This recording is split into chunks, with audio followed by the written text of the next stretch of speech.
देवियों और सज्जनों, आज हम आपको एक ऐसी कहानी सुनाने जा रहे हैं जो विश्वास की शक्ति को दर्शाती है।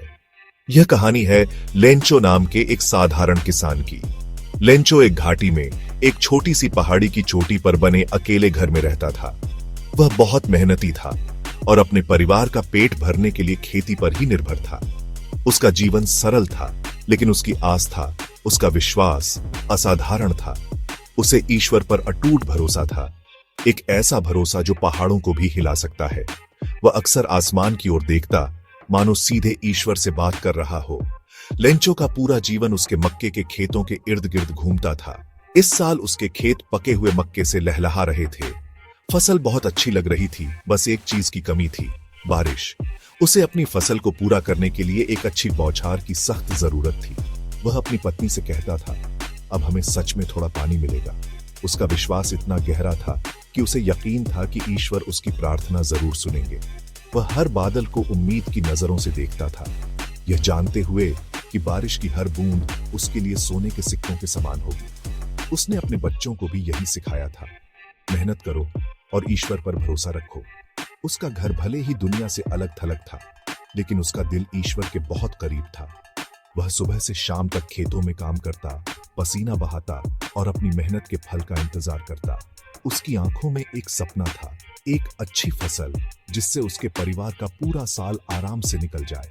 उसका जीवन हमें सिखाता है कि सबसे बड़ी दौलत धन या संपत्ति नहीं, बल्कि एक अडिग विश्वास और एक नेक दिल होता है। तो सोचिए, एक इंसान जिसका सब कुछ उसकी फसल पर टिका हो और वह फसल सिर्फ एक बारिश की मोहताज हो। उसकी उम्मीदें आसमान में तैरते बादलों से बंधी थीं।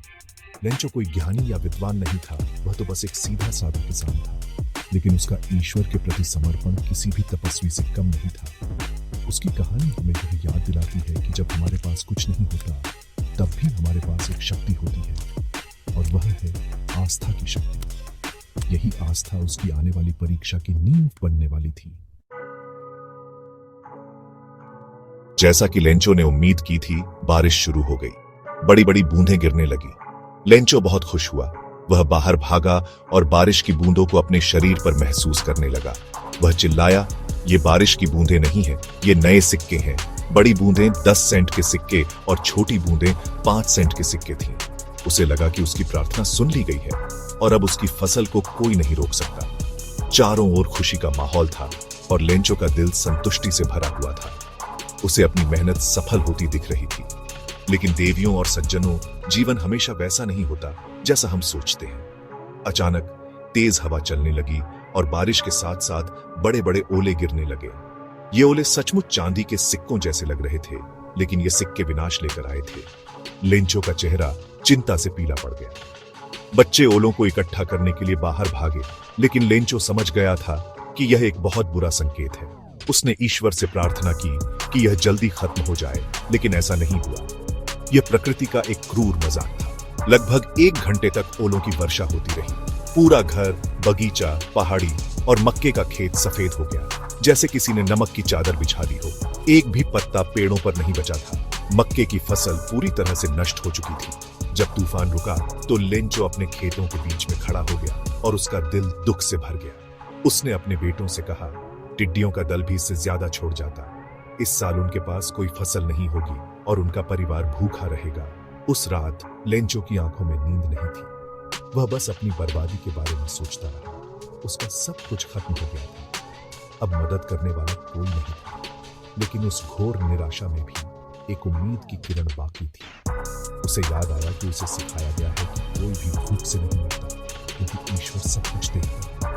उसका शरीर कांप रहा था, लेकिन उसकी आत्मा में अभी भी विश्वास की एक लौ जल रही थी। उसने फैसला किया कि वह मदद के लिए उस शक्ति से पूछेगा जिस पर उसे सबसे ज्यादा भरोसा था, ईश्वर। अगले रविवार लेंचो सुबह सुबह शहर गया। वह सीधा डाकघर पहुंचा। उसने एक कागज और कलम लिया और एक पत्र लिखना शुरू किया। यह कोई साधारण पत्र नहीं था। यह पत्र सीधे ईश्वर को लिखा जा रहा था। सोचिए, उस इंसान का विश्वास किस स्तर का होगा जो ईश्वर को पत्र लिख रहा हो। उसने लिखा, हे ईश्वर, अगर आपने मेरी मदद नहीं की तो मेरा परिवार और मैं इस साल भूखे मर जाएंगे। मुझे अपने खेत को फिर से बोने और अगली फसल आने तक जीने के लिए 100 पैसों की जरूरत है, क्योंकि ओलो ने सब कुछ बर्बाद कर दिया है। उसने पत्र को एक लिफाफे में डाला, उस पर पता लिखा ईश्वर को, और उसे लेटर बॉक्स में डाल दिया।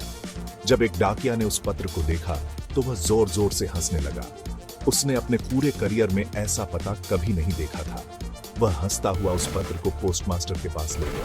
पोस्टमास्टर एक मोटा और मिलनसार व्यक्ति था। पहले तो वह भी हंसा, लेकिन फिर अचानक वह गंभीर हो गया। उसने पत्र को मेज पर रखा और कहा, क्या विश्वास है? काश मेरे पास भी इस आदमी जैसा विश्वास होता। पोस्टमास्टर ने फैसला किया कि वह इस आदमी के विश्वास को टूटने नहीं देगा। सिर्फ शुभकामनाएं देना काफी नहीं था, उसे इस पत्र का जवाब देना होगा, लेकिन जवाब देने के लिए उसे पैसों की जरूरत थी। 100 पैसों एक बड़ी रकम थी। उसने अपने कर्मचारियों से पैसे मांगे, खुद अपनी तनख्वाह का एक हिस्सा दिया और अपने दोस्तों से भी दान के रूप में मदद करने को कहा।